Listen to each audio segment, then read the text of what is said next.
This is a relay project. Real Talk starts right now. Here's Ryan Jespersen.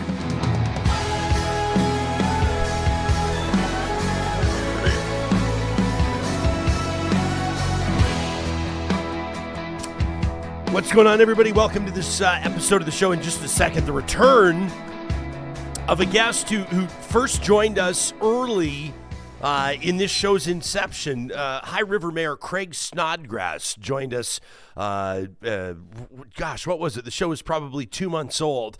And so we're talking like 4 years ago. And the guy immediately endeared himself to Real Talkers. As a matter of fact, I was doing a little bit of background heading into this episode, and I searched his name and Real Talk on Twitter, now known as X, of course, and I saw that Max Fawcett, the lead columnist at Canada's National Observer, had tweeted, "I'm listening to Real Talk right now, and Craig Snodgrass might be my new favorite person." And for somebody like Max, if you know Max, if you listen to the show regularly, Max has sort of rolls through life with a healthy amount of cynicism. I thought, well, gosh, that's a real endorsement. And not just to think it, but to say it publicly. And of course, who could forget the fact that Mayor Snodgrass, out of High River, as a matter of fact, found his way onto our list of the top 10 most shocking Real Talk moments of all time, when he told us why he had voted in that recent provincial election back in 2019, telling us that he believed a particular candidate, at that time the Premier of Alberta, was, quote, earmuffs kids, full of shit. Yeah, that's right. It sort of stopped the presses for a moment as everybody went, well, it's not really a normal or a regular or a common thing for a mayor, for an elected official to talk like that, to be so frank, to not worry about the politicking that happens behind the scenes, the diplomacy. You guys know, we talked about this on the show just the other day, why we're not like obsessed all the time with getting high-level elected officials on the show, why we don't obsess all the time with getting the big politician interviews, because a lot of the time they're just boring, and they don't say what they actually think, and they tread carefully, and,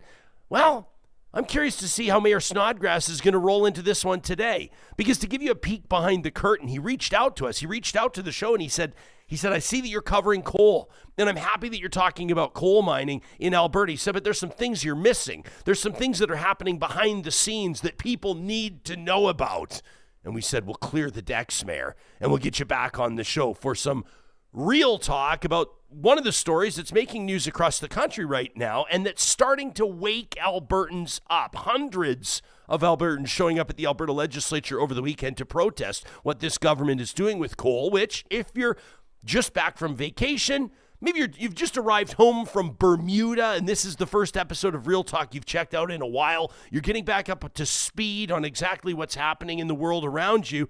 The government, the United Conservative government, by way of an announcement from Energy Minister Brian Jean, a kind of sort of announcement, a notice that was released on Inauguration Day, the 20th of January, a week ago today, as Donald Trump was swearing in and taking office, that announced that Alberta's coal mining moratorium was being lifted, that companies could get back into it, back into the eastern slopes, that sensitive environmental area between Alberta and BC, that area that constitutes the foothills and Alberta's part of the Rocky Mountains, that Crow's Nest Pass area that, of course, coal mining has been incredibly important to economically from employment purposes for many, many decades.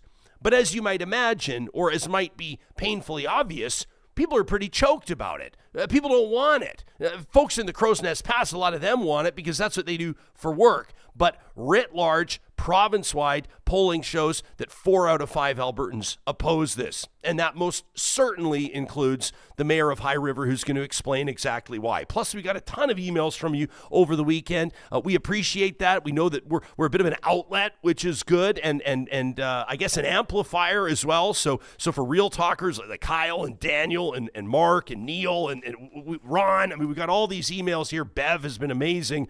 I feel like I know y'all by first name basis because the passion with which you write your pleas We want to make sure that we leave some time today to get to these. Kyle in particular used to work in coal mining, and so we're going to lead off with his email today after we talk to Mayor Snodgrass. All of this, the ball will officially get rolling as soon as I remind you that this show happens with the support, the amazing support of Alberta's top online real estate school. That's Relo, where better real estate training starts. If you're thinking of switching up your career, or maybe you're already working in real estate, but you need a jump start, maybe you need to get that license, you're ready to go out on your own, you're going to want to explore the pre-licensing courses at RELO.ca. You take a couple of pre-licensing courses in Alberta, a fundamentals course and a practical course to qualify for that license. They're going to help you out with clearly explained concepts, helpful instruction. They've got economical course bundles, so you're going to save on your costs. And then, of course, they've got real-life humans, ones with real estate experience to help you through the process, give you advice, answer the questions you may have. They've got blogs and podcast episodes that you'll get. Those aren't available to the general public, all when you sign up at Relo. If you're signing up for the Alberta commercial or the residential real estate bundle, make sure you use the promo code Ryan100. That'll knock $100 off each of those for you when you get started today at Relo.ca. All right, well, let's get right to it. He's the mayor of High River, a beautiful community just south of Calgary, and an individual whose passion shines through. This guy clearly gives a rip about what he does. Mayor Craig Snodgrass joining us. Thanks for making time for us, Mayor. It's nice to see your face again. I apologize for how long it's been since you last joined us. It's just fine. I'm glad you shot me the text last night to get me on this morning, so I appreciate it, Ryan. Yeah, of course. Well, and appreciate you making yourself available. You're I don't want to speak for you, but I know that this coal issue is one that has been directly relevant to you, and that one that you've been working on both publicly and behind the scenes for quite some time. People might go, High River? Is there coal mining in High River? Why do you care so much about coal mining? Well, there's a couple of things. So, is there coal mining in High River? No, there's not. But the coal seams run north from the southern Alberta border all the way, up into the Hinton area and everything else, all along our eastern slopes, which does impact, if some of them northern mines are able to go, it would impact the Highwood watershed, which directly feeds the town of High River. So that's on my town of High River role. But I'm an Albertan. I'm a mayor of this town for a temporary amount of time. I'm an Albertan forever, and I will fight tooth and nail to stop this ludicrous idea to think that opening up coal mining on our eastern slopes is a good idea on any level. And that's really the big problem that I have, and that I want to fight against, is that, because once it starts, you're not stopping it. Did you think that the coal issue was had been put to bed? Did you think that when that moratorium had been imposed, and this is, obviously, Jason Kenney, former energy minister Sonia Savage, I think we're paying an early political price for getting into bed with these big coal mining companies, including this big one out of Australia that everybody's talking about, and they backed off it. We've talked about it on the show many times, how you hadn't seen like a public campaign like that anti-coal mining campaign for quite some time. It resonated with Albertans in ways that other things really don't, which on one hand, I find very curious, and maybe I'll wax about that later, but there was something about the coal mining story that really fired people up. And then it kind of felt like the controversy went away with that ban in place. Had you convinced yourself that was the case? Yeah, no, we knew it was temporary. We always knew that, it's a thin line as to who's in power in the government as to whether those MOs stay in place and whether they're actually going to follow through on those MOs. And obviously they absolutely haven't, and Danielle and Brian have made the decision to kick the door open again and shred all the old MOs that had it in place. But it's unfortunate, but we knew the fight was going to come back. We were hoping it wouldn't, but I knew as soon as Danielle was elected that this was going to be a fight. She was very clear to me that she is in favor of this. Going back to, her and I had a frank conversation on her QR77 radio show, and she challenged me on it, and none of her thoughts, hold any weight. But, she always leans on this thing, oh, we need to balance it. We need to balance, we've got to balance everything. There is no balancing with coal mining. You're either in or you're out. So it's unfortunate, but here we are today. So. Yeah. So I'm going to let you know what's happening. There's some things happening here behind the scenes here. For example, Laura Lang, you remember that name, Laura from Plateau Cattle Company, cattle rancher. She texts me. I think Laura doesn't mind if I read this publicly. This text arrives as you and I are talking. She goes, gosh, Ryan, deja vu, isn't it? She says, it's Laura here from Plateau Cattle Company. Says we spoke 4 years ago on Real Talk. We sure did. We'll have to get her back on. She said about this issue, she says, we've been dealing with this since. She says, to have the current government make the same mistakes and approach to coal is unbelievable. She says removing this ministerial order quietly during the inauguration, as we detailed, with a letter to the Alberta energy regulator with no consultation to those impacted or Albertans, and no discussion or consultation to the coal policy committee, that 5-member committee that spent months speaking to thousands of Albertans to build their recommendations. Laura says coal development in our headwaters absolutely didn't make sense then, and it doesn't make sense now. Says our government continues to underestimate the intelligence and understanding and passionate stance that many have on this issue. The journey we've been on with this coal issue in our eastern slopes has been stranger than fiction. What a shit show. That from Laura Lang with the Plateau Cattle Company. Now, it's easy for somebody to come on the show, Craig, and say, the premier said this, but everything she says just doesn't hold water, it's not accurate, and then move on. Yeah. I want to sink our teeth into what you're talking about. What is the justification? Well, yeah, let's get into it. Let's talk facts, right? And I spoke with Premier's office over the weekend. The door's wide open. They know that Minister Jean's invited on the show. We're trying to find a date Premier can come on. So for all the people that are crying in the chat, like Vamp fashions, that this is one-sided, Vamp says, oh, good, we needed yet another voice that detests Premier Smith and has that, quote, inside truth about, quote, what's really going on. Vamp must not have missed our most recent show where Erica Brudies was here defending the decision for the entire hour. But take us into the conversation. What is the government using to justify this, and why doesn't it hold water? Please be specific, Mayor. Yeah, let me be clear. I do not detest Danielle Smith. She was, I've known her for many, many years. She lives in High River, and I think outside of politics, we're probably still good friends. But where we're at right now, we text constantly, and we text almost daily, and she's very, good about answering my texts, and we don't agree on much, but we have good conversations, and the same with Brian, Jean, and Rebecca as well. So going back to when they announced this, everybody's a little conspiracy on why it was announced on the 20th, inauguration day and everything, but there's an element of that I got to kind of buy in on, because Danielle Smith loves Donald Trump. We all know that. Donald Trump is pretty tight with Gina Reinhart. Gina Reinhart goes to Mar-a-Lago, and yeah, there you go. So, she's probably in the background there. But Gina goes there as well. So the three of them, so did this have a little touch on the inauguration day and kind of throwing it in our face that, kicking the door open to impress, the Donald and Gina? I don't know. Maybe it look at it, but here's Craig, just for folks who don't know, so Gina Reinhart is Australia's richest person.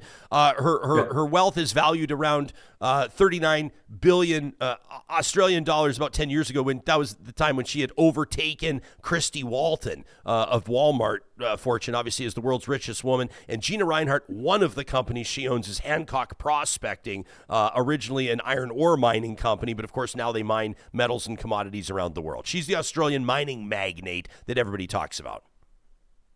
Correct. And she owns Northback Holdings that's going to mine Grassy Mountain. So,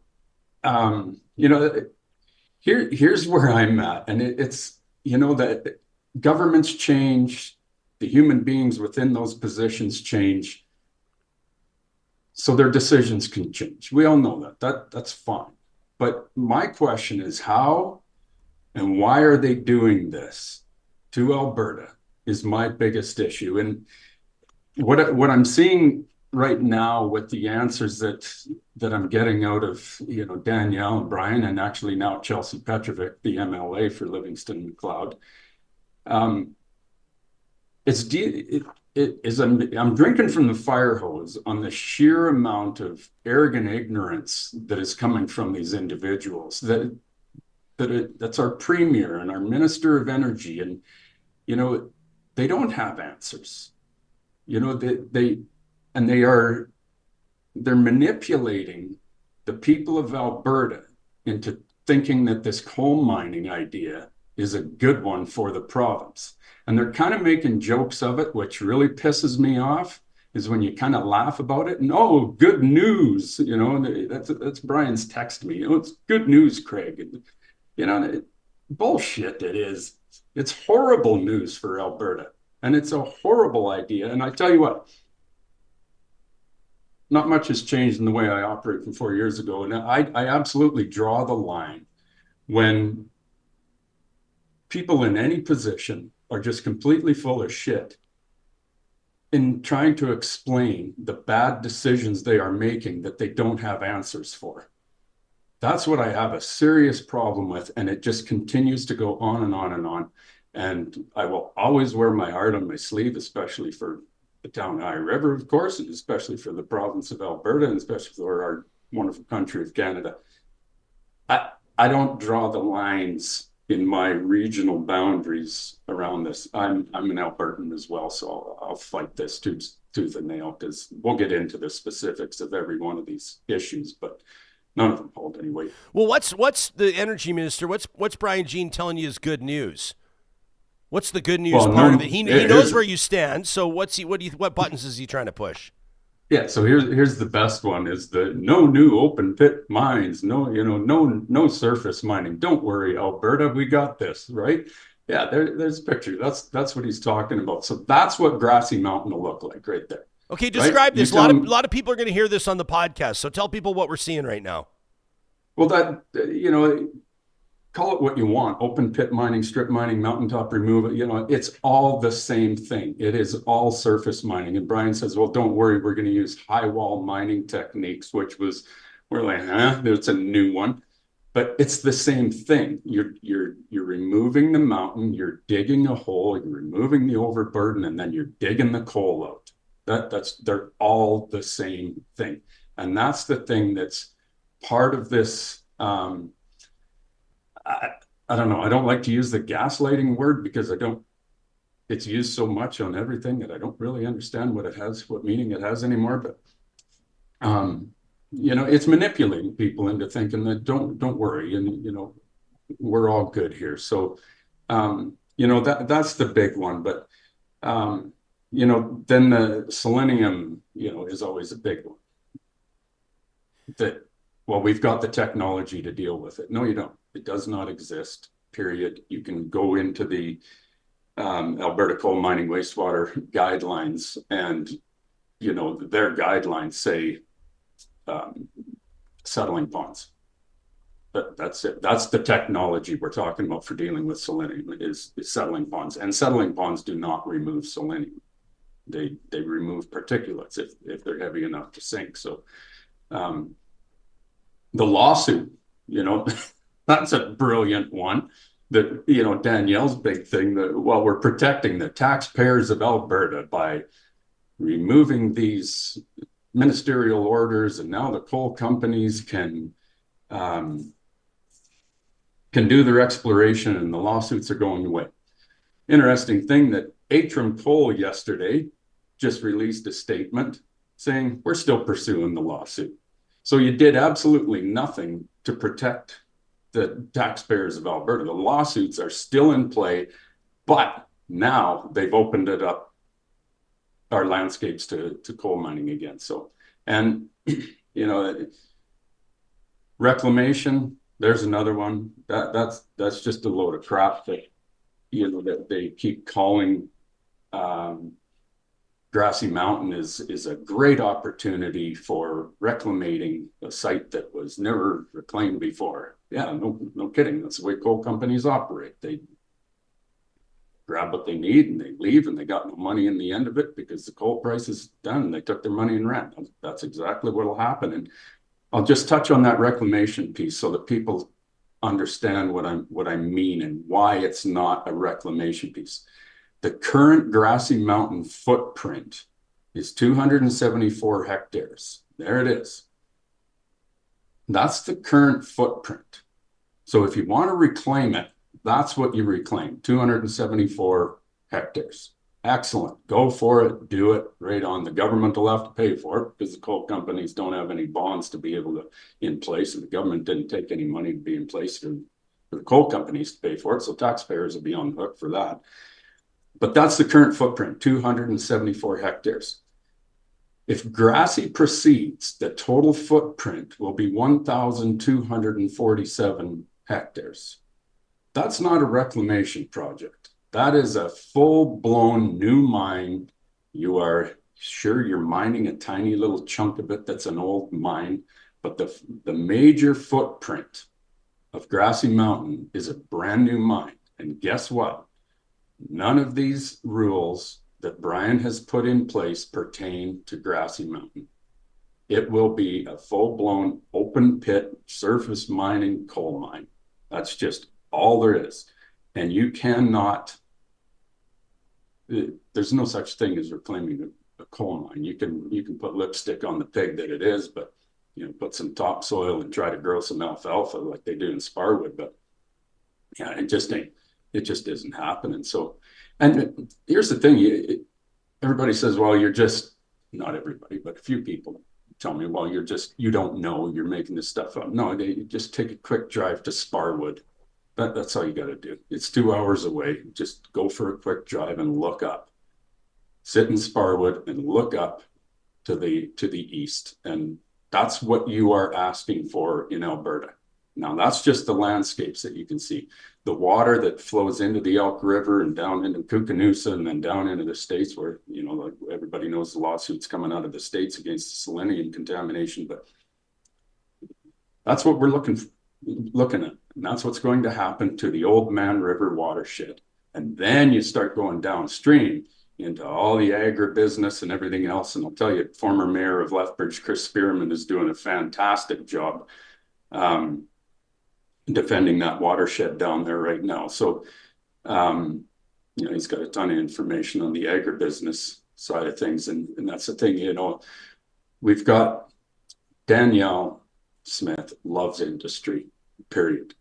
And in my mind, she will sell her soul and sell our soul as a province to an industry if they will put her up on a pedestal. And that's what's happening. Northback, Mike Young, I've met with Mike before face-to-face and talked with him.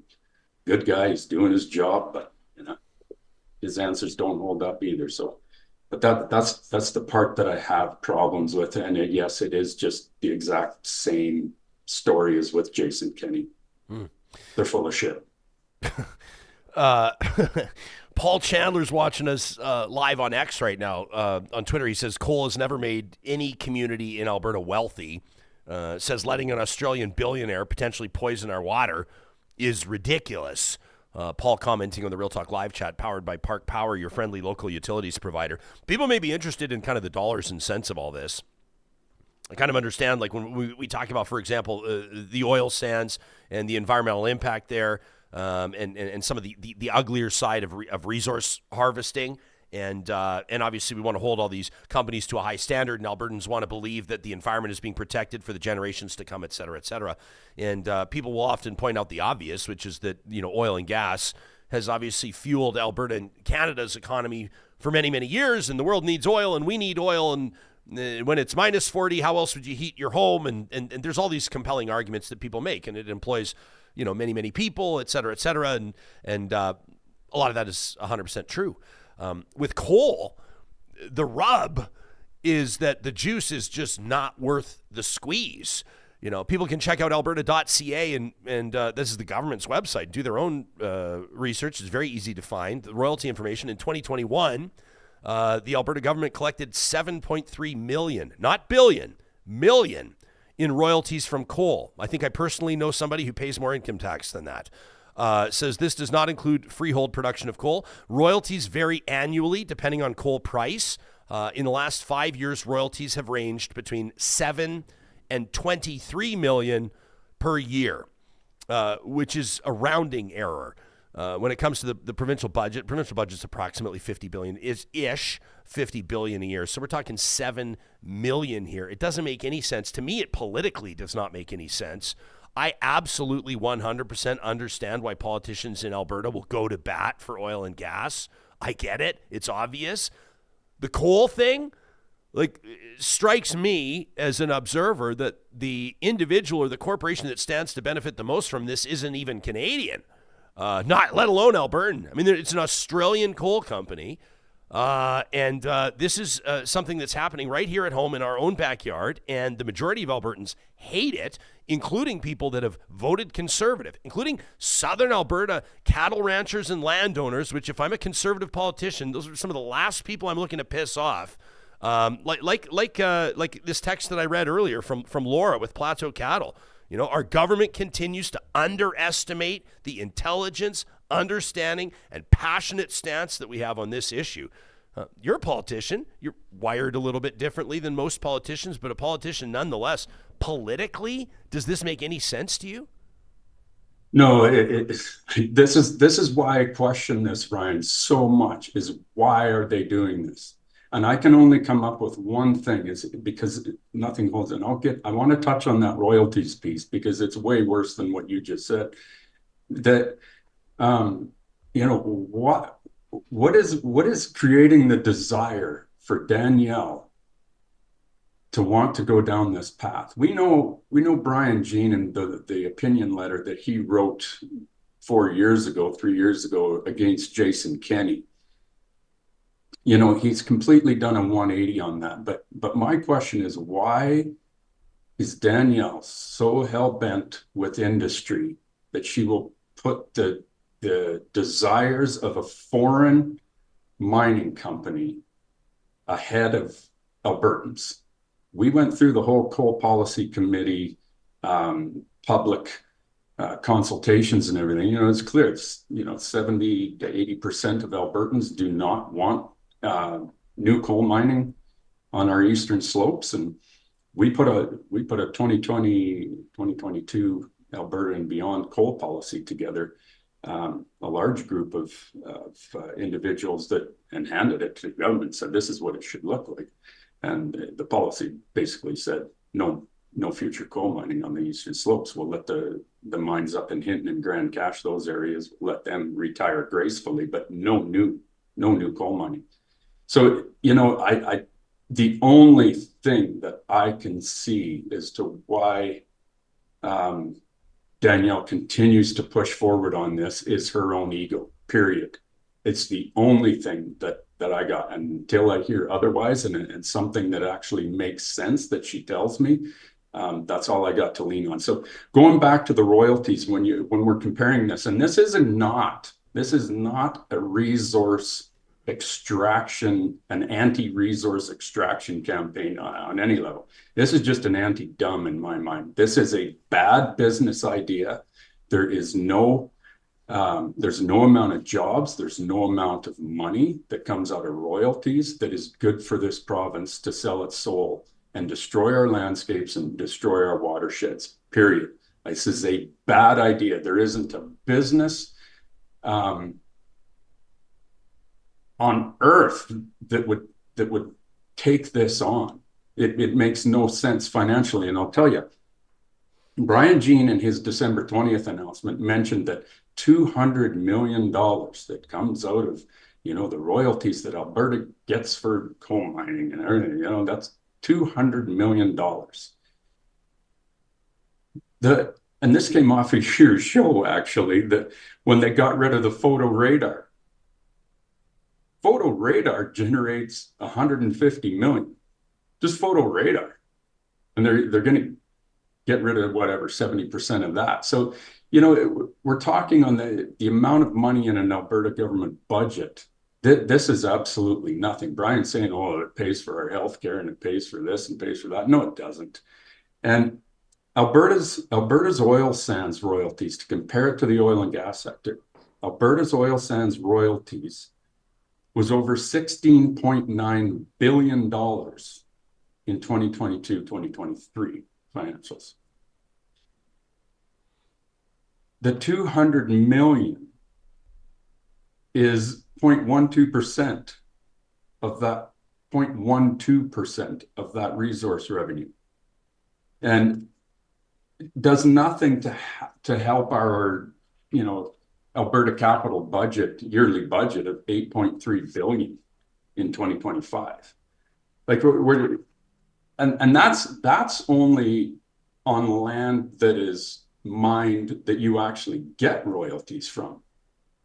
Grassy Mountain is, there's some crown land that's involved that you get some royalties from, but there's also a massive portion of freehold minerals, which is $0 in royalties for this province. So you bring me back to, why do we continue to go down this road? Well, I don't know. It's just, as a business person, this is ludicrous. As an environmentalist, if that's where you're at, it's absolutely ludicrous. Destroying the background picture I got, that's our eastern slopes. That's what you're destroying. You're going to knock it down. You're going to sell it to the Aussies, and they're going to sell it to China. It's going to be on rail cars headed to Vancouver. Once it leaves Vancouver, see you later. And then you're only crossing your fingers that any kind of reclamation, any kind of recovery from that will take place. But I'll tell you what, once selenium is in the watersheds, you cannot remove it. There is no technology. And I'll tell you what, you go straight into the Alberta coal mining wastewater guidelines that I spoke about earlier. That's the government's guidelines that were taken over, and they're managed by the AER now since 2014. There is no mention of selenium in the Alberta coal mining wastewater guidelines. And there are no guidelines for mitigating selenium. And here's another little piece that when you texted me last night, I thought, drink from the fire hose again and go racing back into this stuff to make sure. The technology, when they talk about, well, we've got new technology to deal with selenium.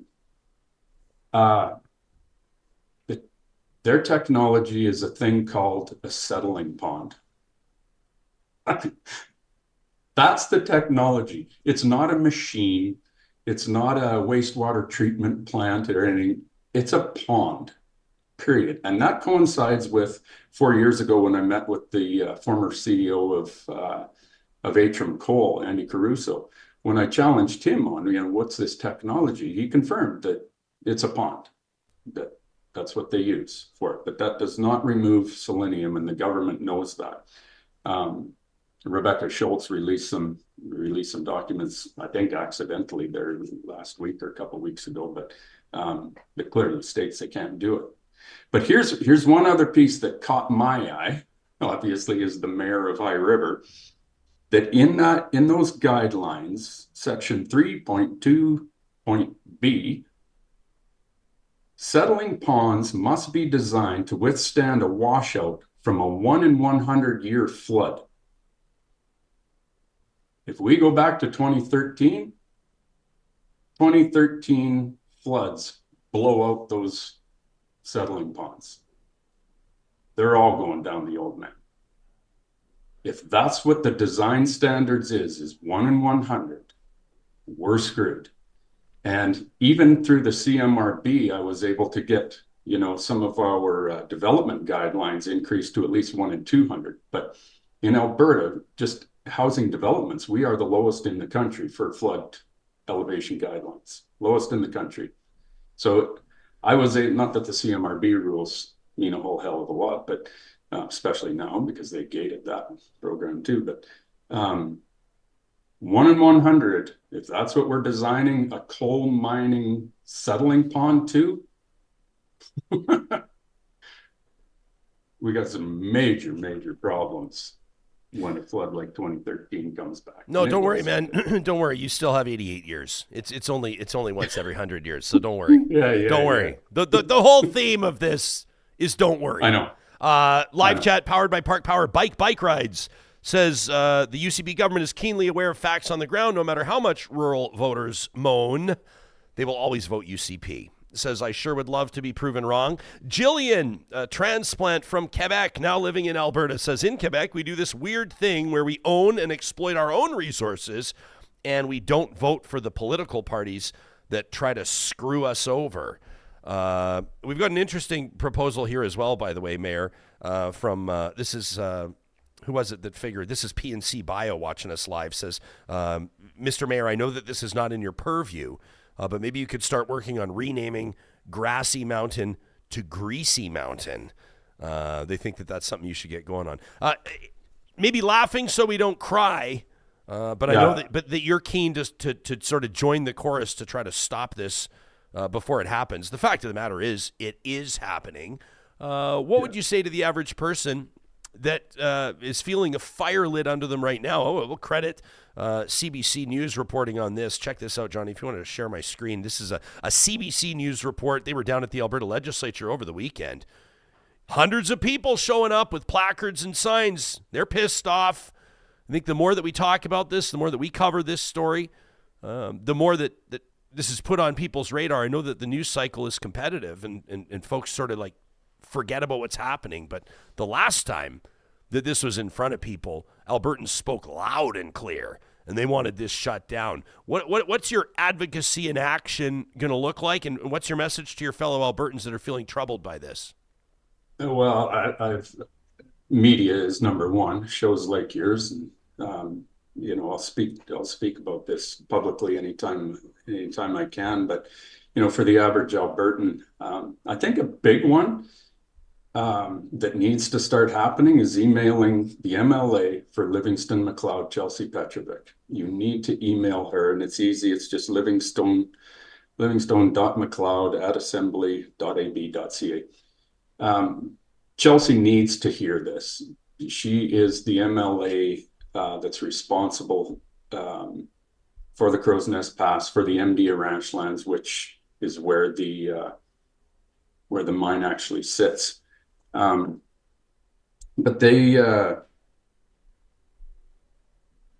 that's what's got to start happening. And CC the Premier, CC Brian Jean, Minister of Energy, and CC Rebecca Schultz, and as well, just you've got to get the message to everybody. Do not just send it to the one person. Don't just send it to Chelsea. Don't just send it to Danielle.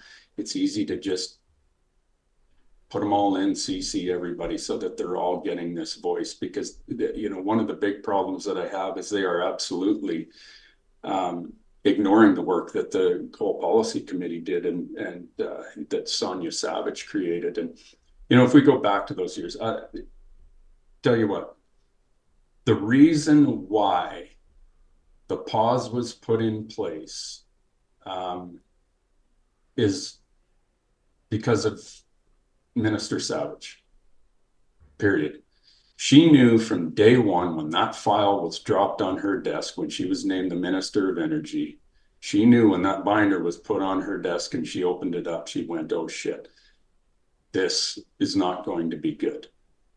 And, Jason Kenney, Jason Nixon, they were the ones behind it, as well as the bureaucrats within the Alberta government.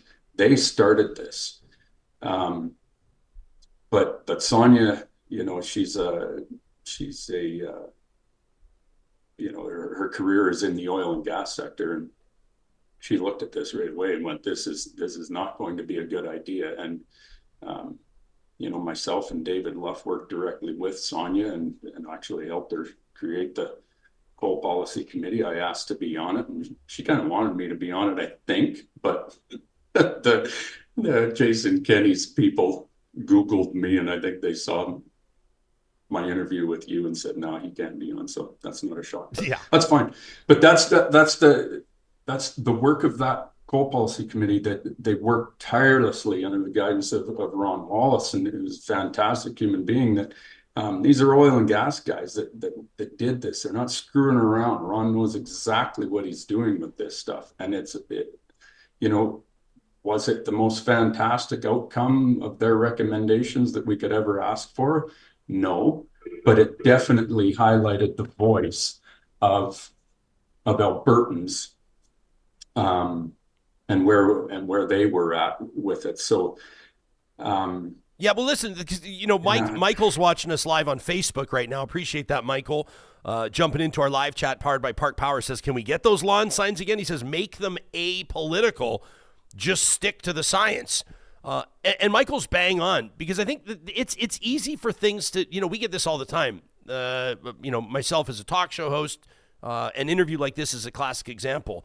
You heard the protest right away as soon as I said hi. I did two things to trigger some folks. I mentioned Max Fawcett's name, and then I welcomed you back to the show. And that's like, I should have issued a trigger warning for some of our viewers before I did that.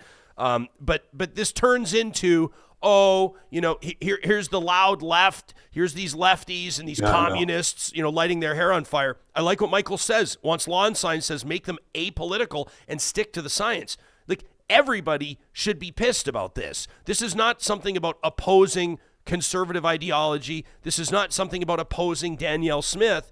This is something where I think Danielle Smith, I mean, if you take a look for a lot of people and you ask, what did you think about Danielle Smith's first year as premier? What did you think about Danielle Smith's performance as premier to this point? A lot of people will say, well, she's kind of like governed like in kind of like a steady fashion. Like, there wasn't like a whole bunch of lunacy. They didn't do all these crazy things that people were worried about. Now, there have been some decisions, Bill 20 was a big one, and others, that raised the ire of some people, including her political opponents. But a movement like this, a movement for Alberta's environmental sustainability, opposing coal mining, is apolitical.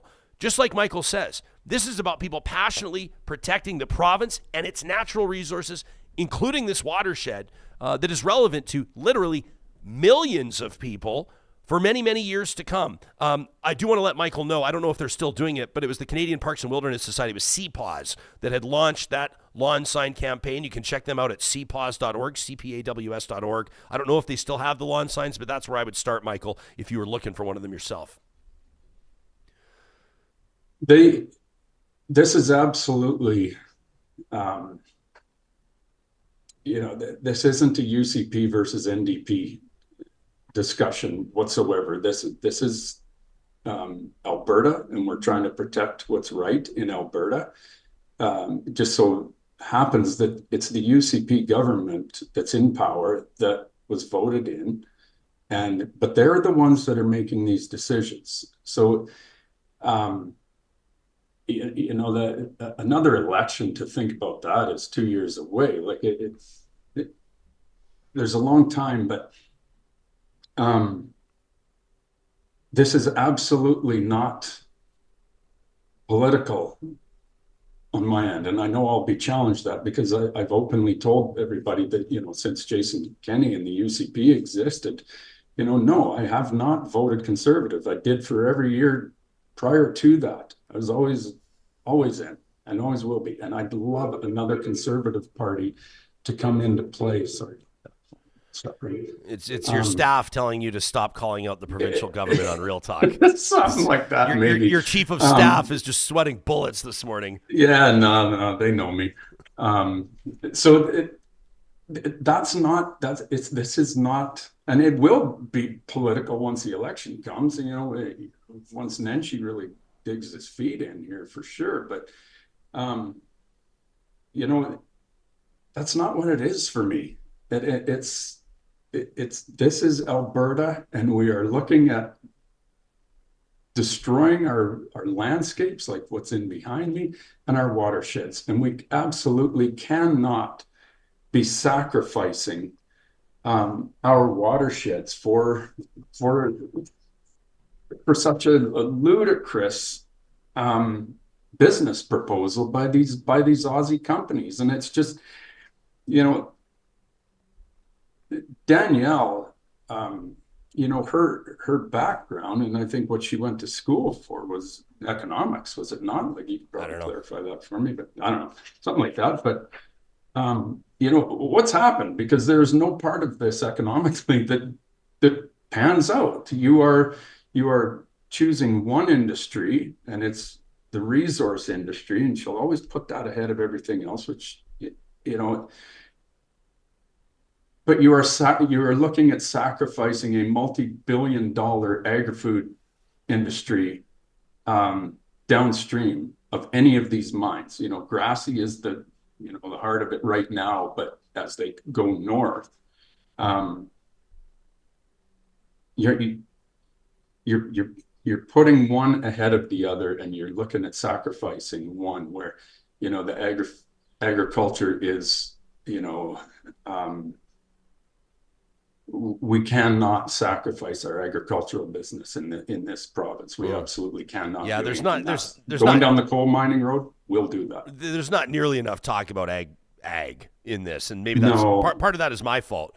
I think referencing Laura, the cattle rancher is one, but like ag, like you find me a conservative premier that'll basically disrespect and hurt the ag industry and enjoy a long political career. You won't have one. And I think Alberta's agriculture industry, I don't know. I'm a little bit surprised at how much we celebrate Alberta beef and how much the politicians love to reference Alberta beef and to, gift Alberta beef and serve Alberta beef to visiting Japanese dignitaries. These two countries love to go toe-to-toe, or these two jurisdictions, I should say, on whose beef is better.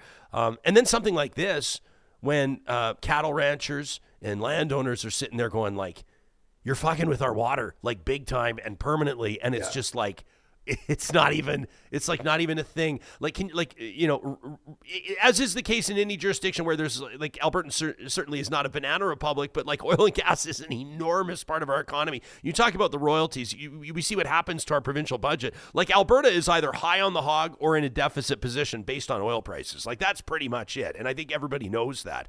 And so to a certain degree, politically, economically, and otherwise, I do understand, sometimes when a politician will sort of like throw the energy industry a bone, quite frankly. And I think everybody kind of understands it. Like it or not, that's the way it goes. If you really, really oppose oil and gas, I mean, look at what Rachel Notley did for her own survival, to be taken seriously as people have described her as the most conservative NDP premier in Canadian history. You can't like 100% opposed pipelines. She actually championed pipelines. Everybody knows this. Everything I'm saying is obvious. But the way that ag is just treated like with just like an afterthought, and the fact that like none of these concerns are being taken seriously, I'm just shaking my head on this. Like I want to get back to the chat here because there's this other comment here where somebody basically says like what's Alberta going to do? It was Plaid Dad. I want to give you credit, Plaid Dad. But so the coal mine is put on hold. Where are they going to make up the $19 billion in lawsuit funds after our government reneges on the agreement? Number one, like I'm not a lawyer, I'm not a judge. But there is not a judge in Canada that is going to rule in favor of a coal company and award it $19 billion from a province. Like, that's fucking preposterous. If Alberta collected in 2021 $7 million in royalties and they're going to value this at 19, like, number one, that's not happening. That's a joke. And number two, just the average person, you don't have to be a legal expert to point this out. Alberta has been willing to go to court for pretty much anything that it deems to be in its public interest, in its political best interest, or otherwise. And I think, quite frankly, a premier or an energy minister that said, we are going to fight these coal companies in court because that's what Albertans are telling us loud and clear they want to see, would be a premier that would be on their way to another mandate, that would be on their way to another election win. I don't know why all of a sudden we're so afraid to fight these coal companies in court. Doesn't make sense. No, and I've had that discussion with Danielle and Brian directly. And Brian's a lawyer, and he says he's not scared of the legalities and the lawsuits, because I've told him, I said, you guys are just scared of what's going to come out of that. Those lawsuits, as though assuming before the lawsuits even start, assuming that the coal companies are going to win. Because I agree with you, Ryan. Like, who is just going to blindly accept, okay, yeah, coal companies, you're right. Here's your check for 16, $19 billion, whatever the number is today. But we're about to find out because the lawsuits are not going away. Atrim is pursuing those lawsuits still. So let them fight us, Craig. Alberta's supposed to be. You can't stop me on this one, Brian. I'm not. I gotta finish. This. We're going to. I gotta finish this one. Let me finish this one on the lawsuits. I'm just bugging you. I got to finish this one on the lawsuits. What are we afraid to because fight? the lawsuits are based on the fact that Alberta changed the rules and now we need compensation and we're entitled to this compensation. It's a load of crap because when the Aussie companies purchased those leases, the 76 coal policy was in place when they purchased it, starting in 2012, I think it was, through the next number of years. But that policy was firmly in place and the rules were firmly in place. And the Aussies came in, invested heavily into those rights from Kananaskis down to Waterton. And they did so knowing full well that that policy was in place. Now, and where the categories were and where they could and couldn't develop, and then Jason Kenney and Jason Nixon removed that coal policy. That's what created the problem.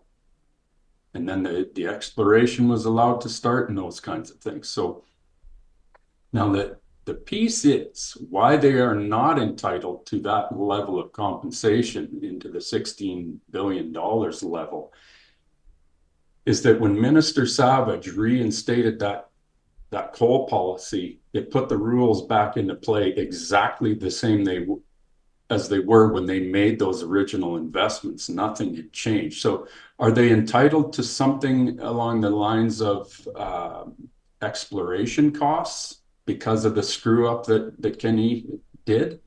Yeah, that can be challenged in court, but the government is allowed to change rules and everything else from here to there. But happens all the time. Why are we happens pretending all the time? Happens all the time. That's why we're talking.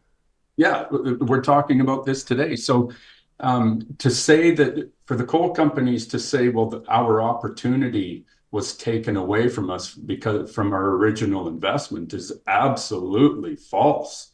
It was not, and that will never hold up in court. So there again, I'm asking, and I've talked with Danielle and Brian about this, and I'm again asking, well, why are you so chicken to fight these guys? Because as an Albertan, I expect our government to stand up for what's right for Alberta and go toe to toe with those coal companies and fight them in court.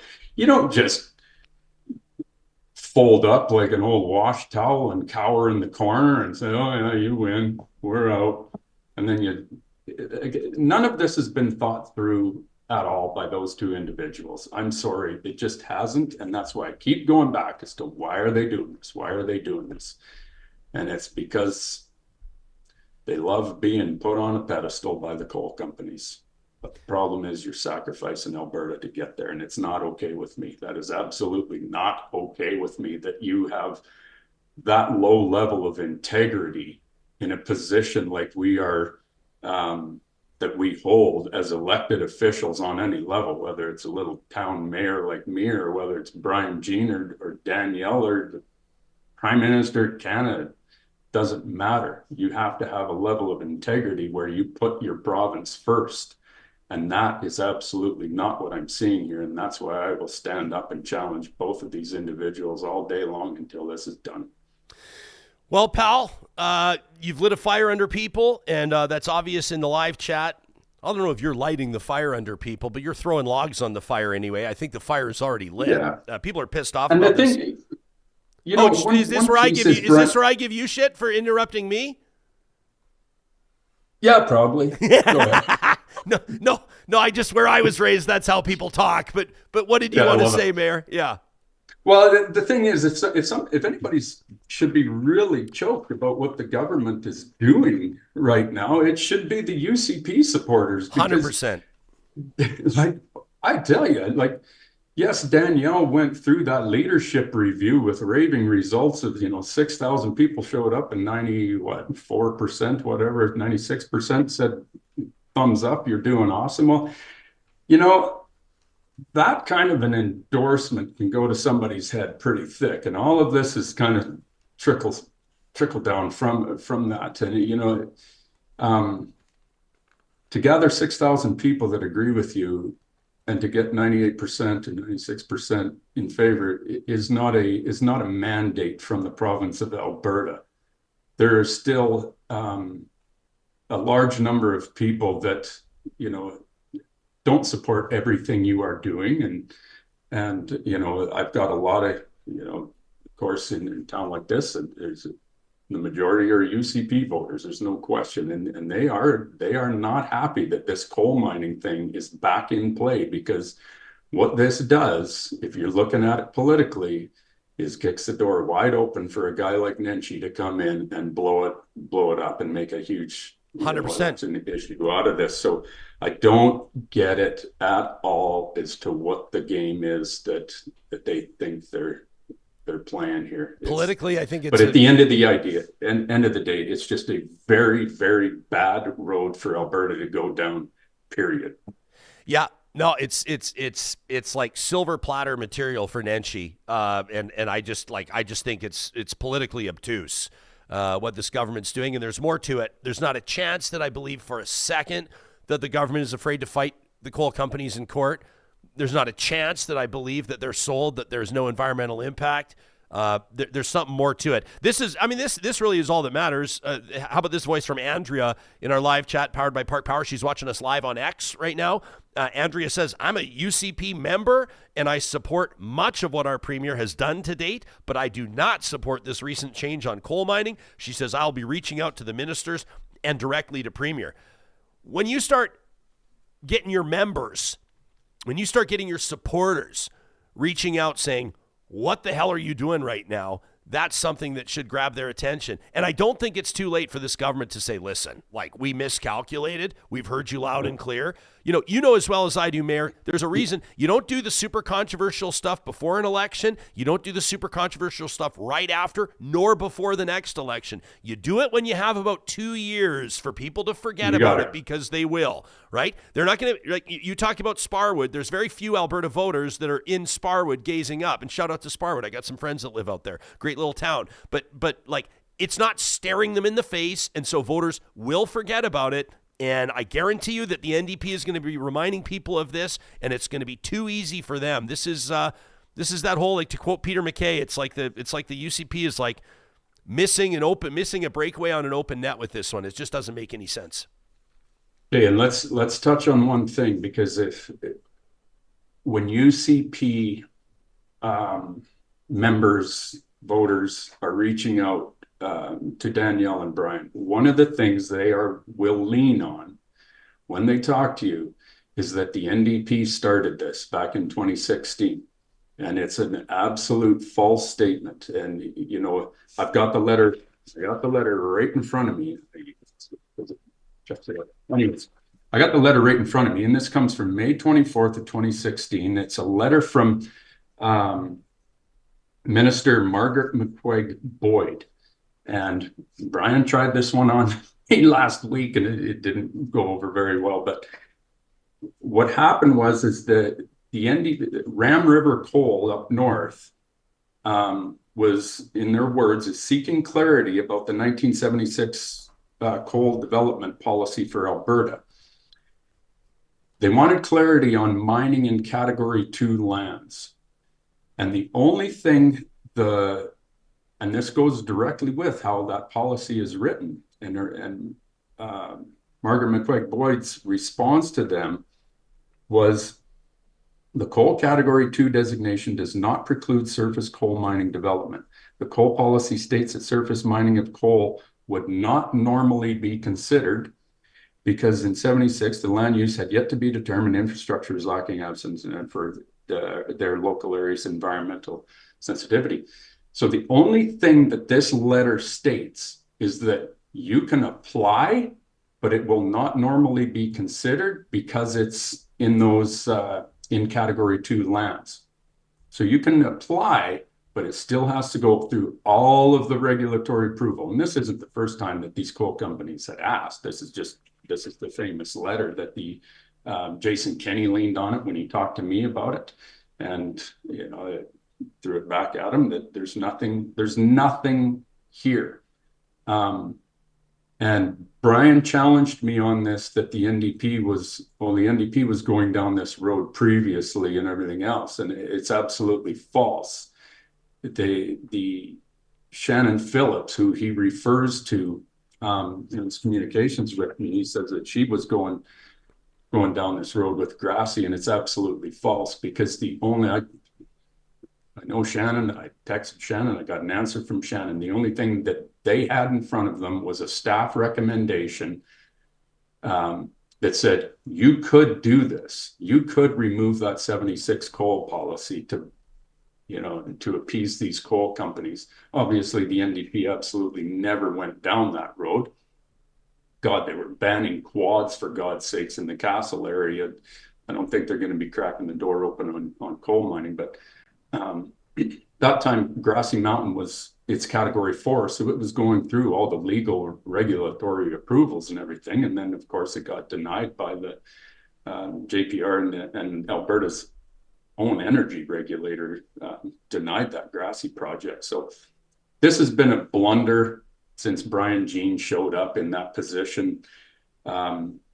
Back with his letter to the AER saying that Grassy is an advanced coal project. It absolutely isn't. It's a dead project.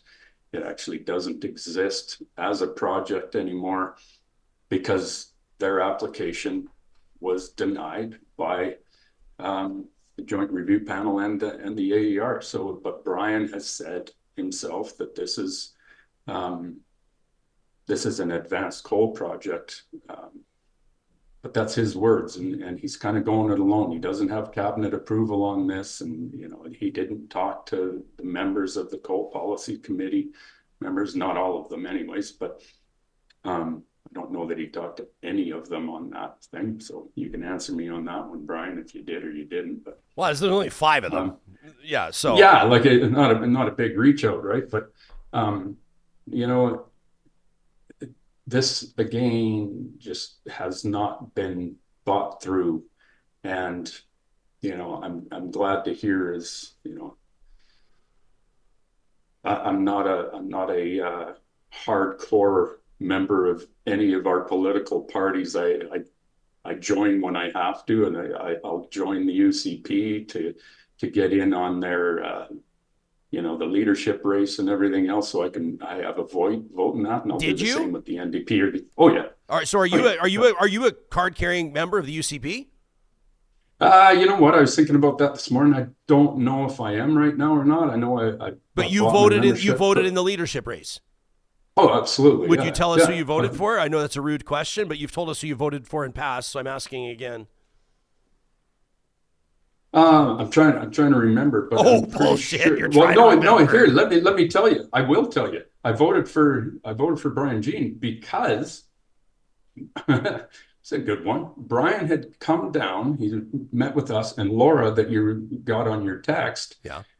They took him out to the Cabin Ridge area, and Brian was very adamant that this cannot happen. Do we have that on record and have it on paper? No, but. So he's going to deny it. He has to me already. But what he was telling us at that time, I felt this is the only guy that's going to fight for it. And it's been a full fail, and I'm beyond disappointed with that. Now, you know what? It's so confusing because I'm trying to remember.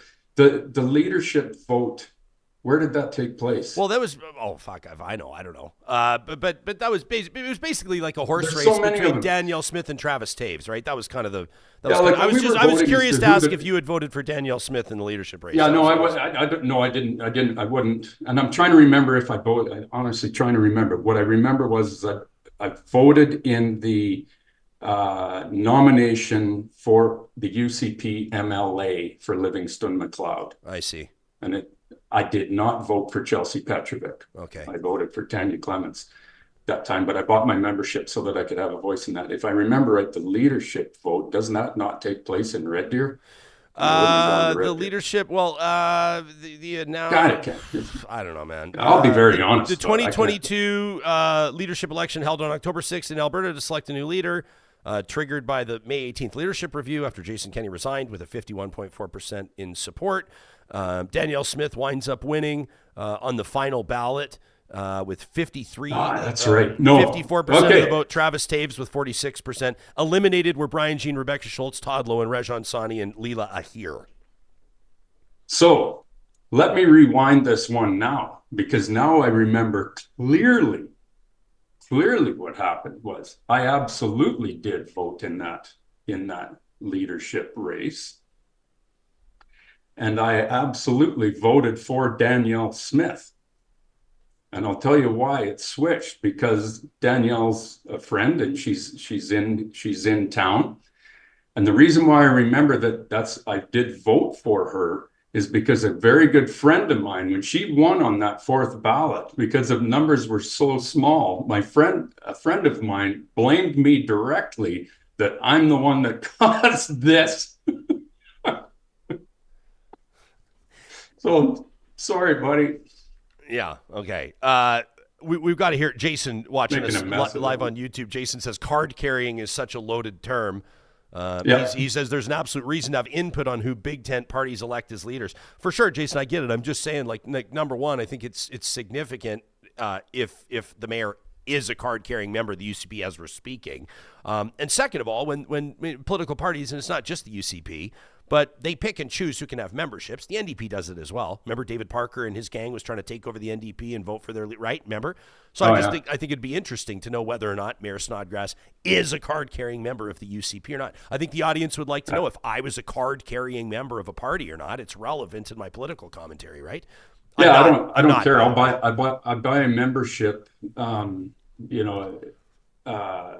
I'll buy a membership to the party that's having any kind of election, because if we're electing human beings in this province that are going to be put into positions of decision making, I think everybody should have their voice, and not just wait for a provincial election to get that done. I think you should have your voice any opportunity you can. It's only $10 to buy a membership to be able to vote. It's not that big a deal, but. Hey, Mayor, do you know if this is true in our chat? Is it true that the MLA Chelsea Petrovic's husband works in the coal mines? Do you know if that's true or not? Myself? Yeah. Do you know if that's true? He does work in the resource industry. I know that. I don't know that it's the coal mines directly. Okay. Yeah, I was just curious. I have heard that before. Someone mentioned it in the chat. I think that'd be interesting to know as well. It'll be relevant as well. Hey, Mayor, our conversation's gone way longer than we thought. I appreciate your passion. I appreciate your insight. I love the inside baseball kind of explanation on the conversations you've had. Who's saying what. And what's setting off your BS detector. Thanks for your passion. Thanks for your public service. Have you announced whether or not you're running again? Yeah, I'll be running again. You're running again. All right. Did you run contested last time? How did that? I don't remember. Oh, yeah. Yeah. Okay. Yeah, good. Yeah, right. Somebody always wants to take a shot at it. It'll be That's the way it should. Yeah, 100%. Yeah, I think acclaimed winners are that's unfortunate. But I wonder who big. That'd be nice. I wonder who Big Coal will nominate to come for you in High River. We'll have to see. Thanks for being a friend of the show. Thanks for your correspondence behind the scenes as well. People should know you and I are in contact, and appreciate you making time for us on this morning's show. No, likewise. Very much appreciated, Ryan. All right, Great buddy. job. You got it. That's Mayor Craig Snodgrass out of High River. Let us know what you think to talk at RyanJespersen.com. We're going to pay some bills here, and then I want to get to some of your comments. This is wild. Like, we've just got a ton of feedback here, including from UCP members, obviously from some of you that ardently oppose the UCP, which is great. That's our audience. That's the point of this show. That's all coming up. Plus an email from Kyle, who takes us behind the scenes. Kyle used to work at a coal mine, so he tells us what he saw there. That's coming up in just a quick moment. First, from our friends at North Road Investment Council, wondering how your investments did in 2024. According To the team at North Road, the Canadian stock market rose as a measure by the TSX Composite Index, returning over 21% in 2024. And that's a return that they say all Canadians should be really proud of. If the Canadian equity portion of your portfolio did not perform that well, or if you're not even sure how you did, you might be interested in learning about a different way to invest. Index investing tools are used by many sophisticated investors around the world, including right here in the Metro Edmonton region with North Road Investment Council. To learn more about using passive investment tools in your investment portfolio, you can check out their website at northroadic.com. Friesen Brothers has celebrations planned all through the year. This year, 2025, is the year that they celebrate 70 years in business. Alberta grown and Alberta owned. So cool. Still family owned, this business, and they've got some really neat stuff coming up right now, presenting the future of Alberta food in conjunction with Nate. This is an exciting culinary challenge encompassing 6 teams of Alberta food professionals designed to challenge the up-and-comers. How do they do with butchery, baking, and their culinary expertise, as well as their creativity in the hospitality context? You can join them for the culmination of the challenge. A limited number of tickets available. You can try 24 different delicious dishes in a stand-up reception coming up February 22nd at Ernest's Dining Room at Nate. You can find out more information at friesen.com/challenge. At Athabasca University, they're helping the leaders in industry and business, in human resources, social services, the leaders of today and tomorrow, get schooled up and ready to explore your options in this job market. One of the neat things that AU's Board of Governors approved back in September was a 10% tuition reduction for First Nation, Métis, and Inuit students in Canada. This is part of the university's ongoing efforts to enhance access and equity for Indigenous students. If you want to learn more about Indigenous supports and services, you can check out athabascau.com/Indigenous. Our friends at Complete Care Restoration want to remind you that if disaster strikes in your community, we think of those that are bouncing back, entire communities in some circumstances, from wildfire, flood, or otherwise. With years of experience, the team at Complete Care Restoration is using state-of-the-art technology and environmentally friendly methods to bring your space back to life. And customer satisfaction is their top priority. They guide you through every step of the restoration process, making it as stress-free as possible. Don't wait for damage to worsen. Contact Complete Care Restoration today and experience the peace of mind that comes with expert care. Lauren on our live chat today, powered by Park Power, says, normally I'm with Danielle Smith, but I think this one is a misfire. If you're just tuning in, we're talking about coal mining in the Eastern Slopes in particular. Lauren says, invoking a pun, well played, Lauren, this is not the right hill to die on. How about this one from Jason, who simply says, this is an integrity issue, and the government of Alberta needs to do what's right versus what's easy. Laura Marie is watching us live on Facebook today, says, water isn't just important for agriculture, Ryan, it's essential for human life. Absolutely. How about Garth? Good to see Garth. He was on the show with us just about a week ago, a real talker that works in heavy equipment. Garth says, listen, I am pro-mining to the nines. He says, but the UCP would not lose my vote if they decided to battle these coal companies. Garth wouldn't mind seeing a court battle play out. Scott says, a bunch of people in the city don't want a hillside mined. LOL. I don't know what it has to do where people are from. I think people in the cities and people in the rural areas a lot more people than just drinking water city. from the same places. Yeah. And I think also, like, if we're limiting, is it like only people that live in the parks get to care about the parks? Yeah. And then does that also mean that the folks in rural areas can STFU when we're talking about urban stuff? I don't think that's how it works, Scott. Dwayne quite rightfully says Tech Mines in BC has been fined multiple times for environmental protection breaches.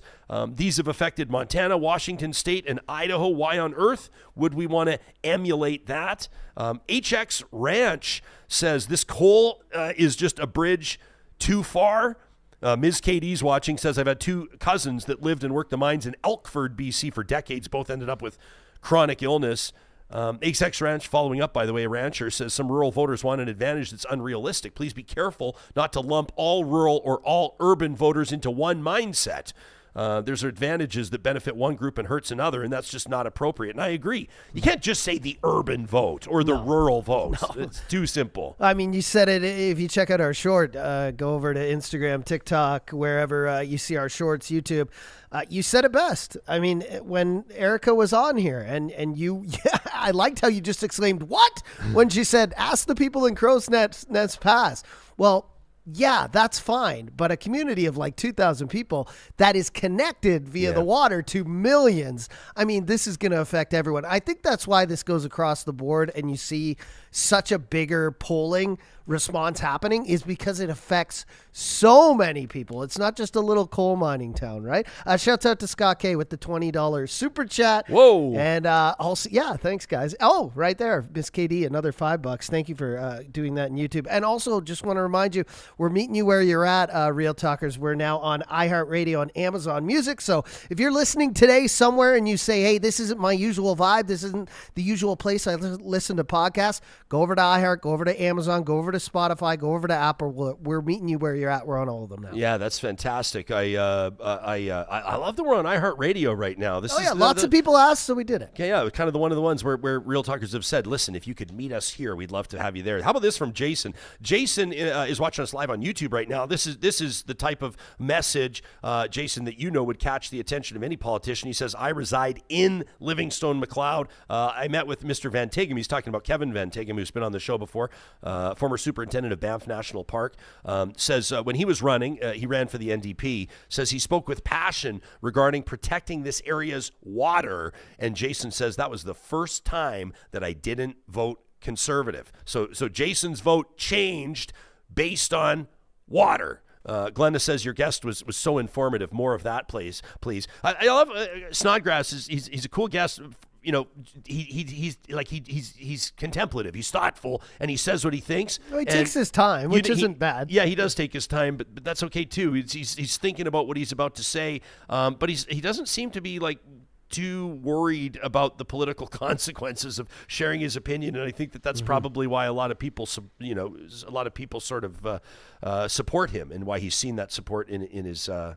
In his writing. Probably why his phone was ringing off the hook every time. I was wondering who kept calling him. He got like 4 phone calls when he was talking to us. The fax machine behind him is just spitting out. They're the like, emails please stop. and dinging. And please stop.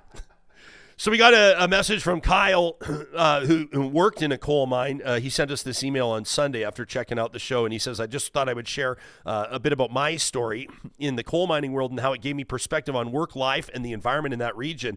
Kyle says, in my mid-20s, I left a kitchen job to work in the Elk Valley coal mines. My first job was running haul trucks, and it was culture shock. I was an outsider among generational coal miners. Many of them had grandfathers, fathers, now sons working in the mines. And if you were born in Elkford or Sparwood or Pincher Creek, mining wasn't just a job, it was the norm. And for many, the only way, quite frankly, to make a good living in the valley. It says the lifestyle was simple but appealing.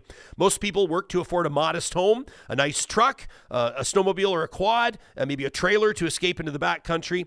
It was all about work, play, and enjoying the country. And once I earned their trust, I was welcomed into their homes, invited on their trips. I almost stayed for good. But the price of coal bottomed out, and the contracting company I worked for lost its contract. And so then I was transferred to a new mine in Fort Hills. He says, but that's a story for another day. So here's somebody that has experience there. He says, I'll never forget my first trip to the Fording River mine. That's one of 4 mines owned in the Elk Valley by Teck Coal. Mining in the mountains is a world apart from mining in the foothills. The 40-kilometer drive up a winding private road to the main gates felt like we were entering another realm. Wildlife seemed to thrive here as they knew they were safe from hunters, and elk and bears and cougars and bighorn sheep were everywhere. Says the old coal dumps from decades ago were still burning, radiating heat and remaining snow-free even in the dead of winter. Life at the mine was relentless. The operation ran 24/7, 365, and only blizzards, equipment breakdowns, or accidents like a dozer rolling off a mountain, it happened, would cause work to stop. The scale was staggering. Hundreds of haul trucks, dozers, graders, shovels spread across multiple pits. Mining here meant systematically dismantling mountains layer by layer to extract coal seams trapped between layers of granite back from when tectonic plates shaped the Rockies. We blew the tops off mountains with dynamite, we hauled away the rubble, and we filled valleys with the waste. And it wasn't just the landscape being cut down, but mountains containing crazy amounts of water, which had to be managed through a system of pumps and holding ponds to filter out contamination. He says, I'm not sure how well that was inspected. And I often wrestled with the ethics of the work, says Kyle. Watching mountains vanish and valleys fill with rubble was heartbreaking, but I justified it by thinking the machine isn't stopping, so I might as well make a living. He says, I thought I'd share with Real Talkers some unforgettable memories of that time. Herds of bighorn sheep sheltering under broken down trucks, licking coolant leaks. Those sheep addicted to it would lose their hair and would actually resemble human addicts.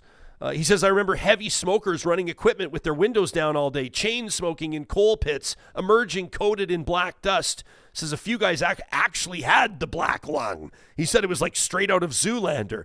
Pops! He says the skill of the veteran operators was amazing. Bulldozers balancing on steep inclines, haul trucks drifting on icy roads during blizzards. He says, I'll never forget watching bull elk fight at the bottom of a valley while drinking coffee on a break. He says, the stunning sunrises on night shifts often left me questioning what I was doing with my life.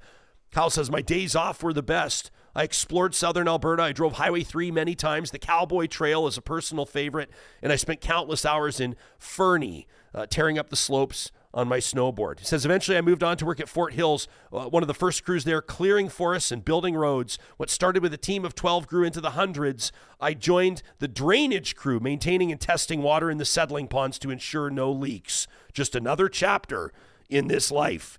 He says, I'm grateful you're talking about this, and I'm looking forward to shows to come. That from Kyle. Pretty interesting stuff. Hey, the machine's not Great stopping, email. so I might as well make a living, he says. Wondered about the ethics of it all. Kind of a cool retrospect. We got this one from Daniel, who says, Jespo, I was listening to your most recent episode where you hosted Cheryl Oates and Erica Barudis, and I appreciate that you covered the coal mines. You can't be thanked enough, in fact, he says, but to my dismay, the topic of ungulates, we're talking, deer, elk, moose, being attracted to reclaimed coal mines for the vegetation came up, and he says, I was dismayed. While it is partially true, remember we had received this an assertion from someone that said the reclaimed mines, the reclaimed areas are actually better for ungulates. Yeah. And then I read that message from somebody, I can't remember his name, but who basically said he sees them when he's up there on his sled and or on his quad, and said, he says he sees more sheep on the sites than he does elsewhere. Daniel says this is mostly untrue, though. The narrative is brought up when trying to justify coal mines. The suggestion invariably is that the land, as mentioned by Erica Barudis, would be better after reclamation. That leaves me speechless. It's a shocking revelation on its face. The fact is that ungulates, in particular sheep, are attracted to coal mines not because of vegetation, but because of the high salinity of the soil and the tailings that are left after the mining has stopped. The sheep are simply attracted to the tailings to meet their sodium needs. They're drawn back to these spots. I think this is why you see sheep, and I'm not an expert, but why you see them licking the road all the time from that road salt. He says they're attracted to mines, they're drawn back to these spots because it becomes a quick and easy source to meet their requirements. But the problem is in meeting those requirements, they're also ingesting high levels of selenium and other contaminants that bioaccumulate in their systems to dangerously high levels. He says there's studies that have been done on this subject. People can Google them. The prospect that any good will come of these coal mines, other than to Australian coal mining interests, should have long ago been laid to rest. As you said, Ryan, Danielle Smith and the UCP government should be shutting this down and fighting any coal mining interests along those eastern slopes. Immediate action is needed. That from Daniel.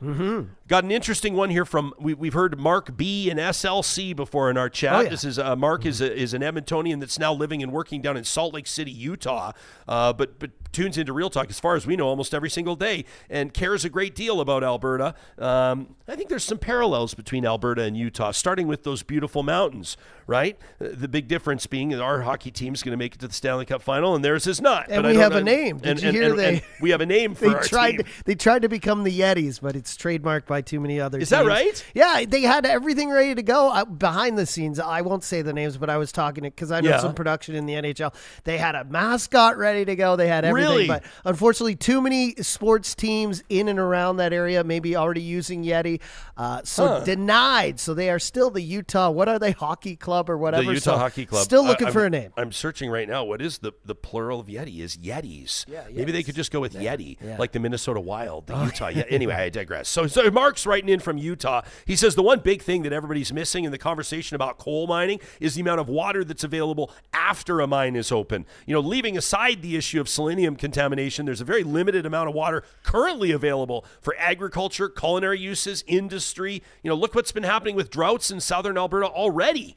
Mark says, here are some of the products affected by lack of contaminated water. Alfalfa, which feeds Alberta beef and supports Alberta honey production. Vegetables, including Tabor corn, frozen and canned peas and beans. Alberta potatoes, French fries, potato chips, sugar beets, which are used to make Rogers sugar and Rogers golden syrup. Canola, which is used for cooking oil and margarine. Wheat and grains, used to make flour, pasta, and breakfast cereal. He says these are just a few products affected by water or lack thereof. Mark says there are trade-offs between segments of the economy which all use water, and there's not enough for everything. Even now, is the cost of losing jobs in other areas worth the gain in jobs mining coal? He says, so far I've only listed the effects on ag, but what about other industries? What about other communities? This really needs to be looked at more closely. That from Mark. I've also seen from a lot of people pointing out that this is not the type of thing that is going to lead to like thousands of jobs in the Eastern Slopes. It's not like Crow's Nest Pass is all of a sudden going to be putting up a whole bunch of new condos because thousands of people. Many people are saying you'd be surprised at the amount of automation on these mines. And number two, that the overall impact, like we said, the common theme here, the juice is not worth the squeeze. Yeah, it seems like we're not getting the bang for the buck here, and I understand it would give people in Crow's Nest Pass some jobs, and that is great for them, and that's obviously why they had a referendum and everyone voted that certain way. But this affects millions of people, like you say. Great banger emails today. Michael and Cherry on the chat as well chiming in, just saying great emails, good emails. Wow, Ryan picks the best ones, doesn't he? Also, Tara Lynn chiming in and saying, I've always listened to this show on Spotify. I am so thrilled that I can now watch it. That's right, HD video on Spotify. Also, you get our highlight of the day up there. Our best short is also uploaded every day, and I want to also call your attention to our polls that we're posting there daily. Please chime in on those, because we see that there's like thousands of you listening, but not a big percentage of you taking part in that poll. So scroll down past the HD video, watch the highlight clip, and when you're done, chime in, because the poll usually relates to that. It's just a quick yes, no, maybe, whatever the topic is of the day. To give folks a quick, before we get to this other email here, the peek behind the curtain on these decisions, the podcast audience has always been the biggest part of the audience. Of course. Yeah. And of that, Apple Podcasts has always been the biggest part Still of the audience. is, yeah. And so I don't want to here's our dilemma. It's like, I don't want to chase people off of Apple Podcasts, but the fact of the matter is Spotify is killing it. They are leveling with the up. HD video, with the polls, we can post our shorts on there. It's real-time closed captioning. It's like a one-stop shop. When you turn off your volume now, the captioning automatically comes up. So if you're in the car, first of all, don't watch video in the car. But if you're listening and you need the volume off, all of a sudden, boom, closed captioning in this vibrant, it's almost our colors, actually. It's our Real Talk. Yeah. It's almost in our teal colors, but comes up immediately as well. So head over to Spotify, check it out. But of course, if you're listening on Apple, if you're listening on Amazon Music, if you're listening on iHeartRadio, we're there still. Yeah. I just want to give a shout out to our team member as well. Miss Katie in here says, does Katie vet your emails? Give Katie a shout out. She's the best. She's our general manager. She does do an unbelievable job. Probably doesn't get enough credit. And she is basically in charge of the tire fire that is my email inbox.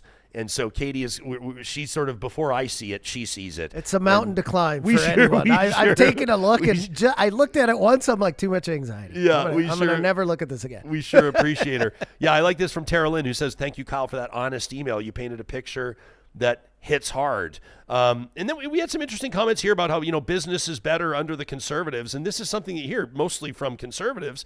But, it'll be interesting to see on a federal level. I'm not going to open up the can right now, but to see what Pierre Poilievre can do to help make people's lives more affordable and see what he can do for business. But Jason says, I can love water and business opportunities, but I don't let how I vote define me. A leader needs to earn my vote. Amen, Jason. Says business is always better with Conservatives in power, but what, at the cost of families' water? I'm not sure. And then there are others here debating in the chat whether or not business is better under Conservatives. Darren says, I'm not convinced of that.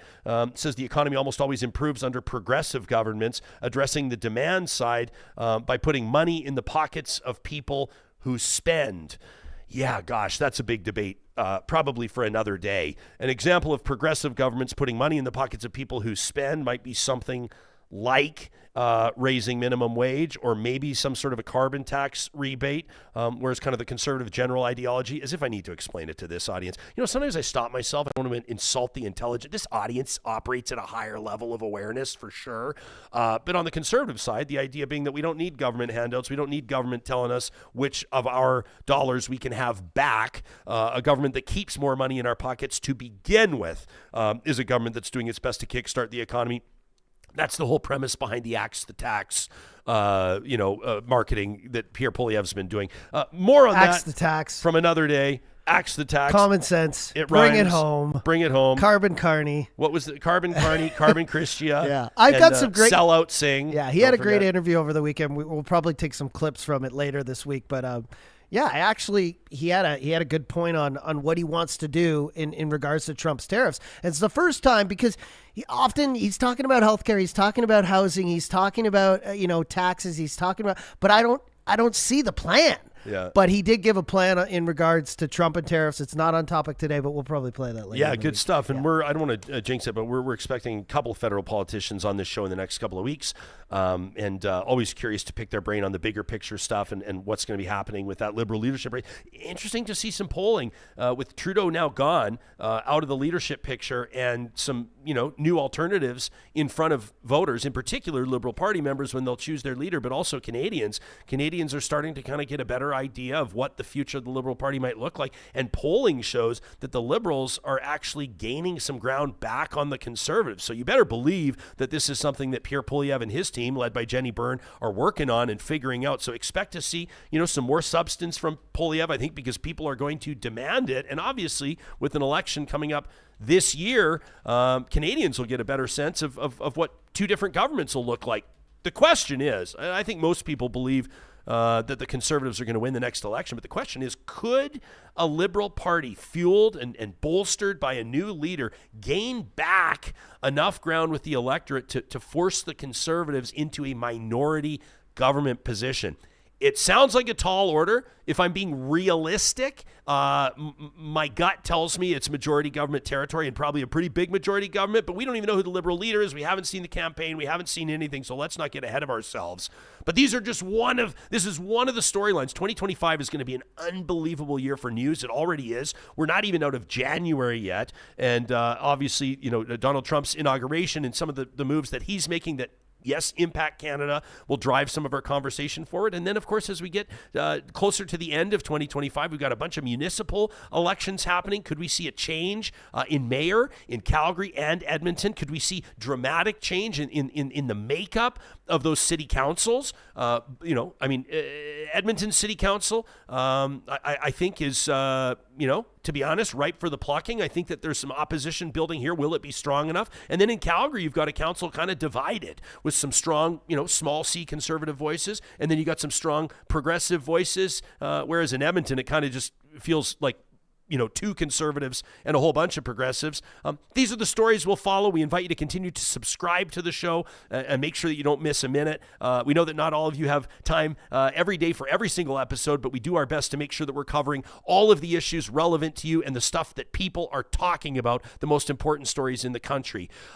These conversations happen with the support of partners like our friends at Edmonton Opera. And if you're looking for something to do with your loved one ahead of Valentine's Day, why not knock their socks off with their brand new production of Bluebeard's Castle? This is going down February 1st, 4th, 6th, and 7th at the beautiful Jubilee Auditorium in Edmonton.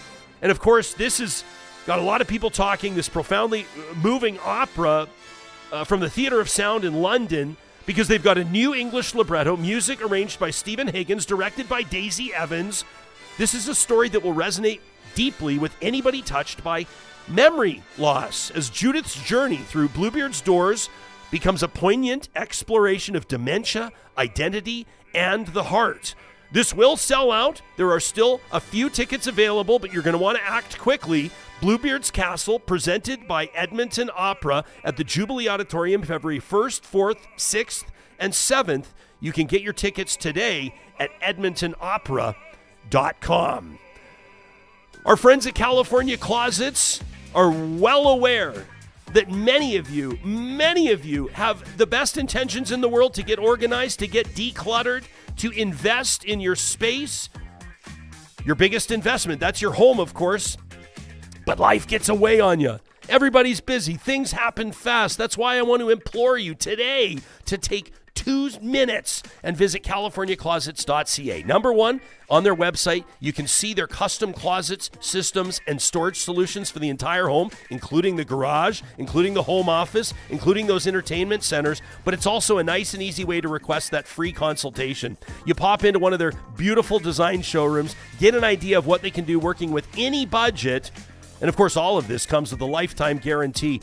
Take 2 minutes for yourself today and get serious about getting organized like you promised yourself you would as part of that New Year's resolution. Again, request your free consultation today at CaliforniaClosets.ca. Our friends at Kuby Renewable Energy are hiring right now. Did you hear, by the way, that the founding CEO, welcomed another beautiful baby to the mix? Oh, congrats. Yeah, congratulations to the Kubisky family on the arrival of another beautiful bundle of joy. They're adding to their workplace family as well. You can check out the careers link on their website, kuby.ca. Find out why more and more Canadians are looking to Kuby to take the next step with their career. A fast-growing, forward-thinking team dedicated to transforming Canada's energy landscape. You can also get a free quote if you're looking at installing solar in and around Edmonton, Calgary, Kamloops, or Lethbridge. Right now, they're looking for a project administrator. They're looking for journey person electricians in Kamloops, structural engineers in Calgary, apprentice electricians in Kamloops as well. Tons of opportunity right now at Kuby.ca. And I'm really excited, and I've been telling you about this for the UCAN Comedy Nights that are coming up in March. We're so proud here at Real Talk to be partnering with UCAN Youth Services, this amazing nonprofit based out of Edmonton, working with at-risk young adults aged 18 to 24. You can learn more about their work and how they're helping with their relentless outreach workers, the different projects that create educational and employment opportunities. You know, reaching out to youth and empowering them and making positive, healthy, and life-changing decisions. They've got these comedy nights. You can check them out on their website. Coming up in March, the 10th through the 12th, the 17th through the 19th. These are big fundraising opportunities for UCAN, and of course, a lot of laughs. We're going to be there. We're excited about it. We had a Real Talker reach out to us. I won't say who.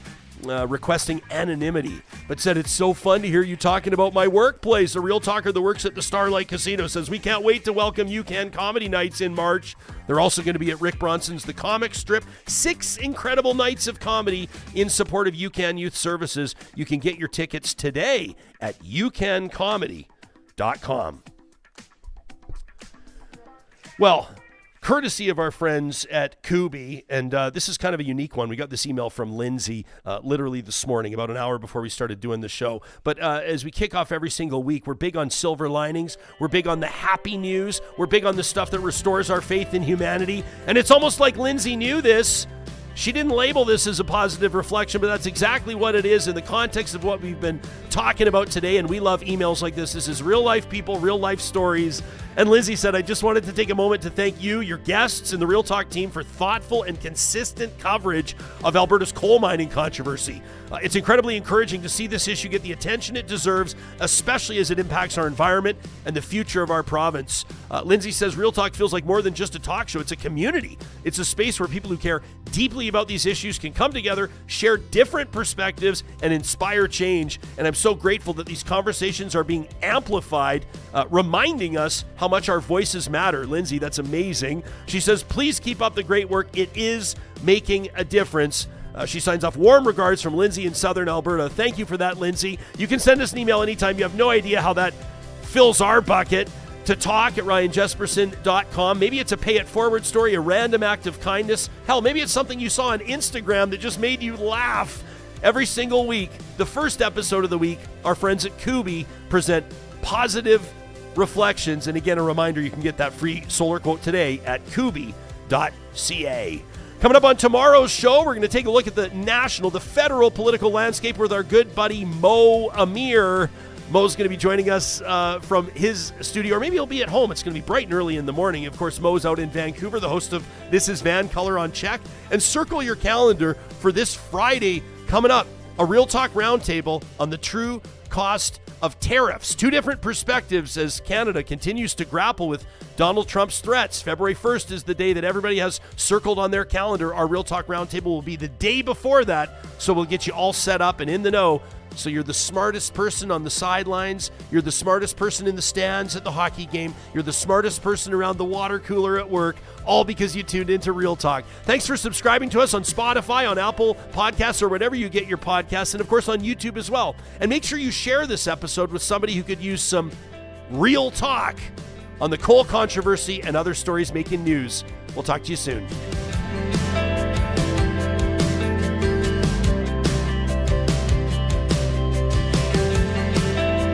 Real Talk is hosted by Ryan Jespersen, executive producer Josh Dunford, technical producer John Hicks, general manager Katie Cook-Chivers, account coordinator Lawrence Derlego, human resources Lena Shepard, website design Mike Johnston, voiceover by me, Carrie Skelton. Real Talk's editorial board is Supriya Dwivedi, Ahmed Ali, Brandy Morin, Ann Castleman, Corey Hogan, Harman Candola, Catherine O'Neill, and Chris Henderson. Member Emerita, Julie Rohr. Real Talk is recorded in Edmonton, Alberta on Treaty 6 territory, the traditional and ancestral territory of the Cree, Dene, Blackfoot, Saulteaux, and Nakota Sioux, home to the Métis settlements and the Métis Nation of Alberta. Real Talk is a relay project. For more, check out RyanJespersen.com.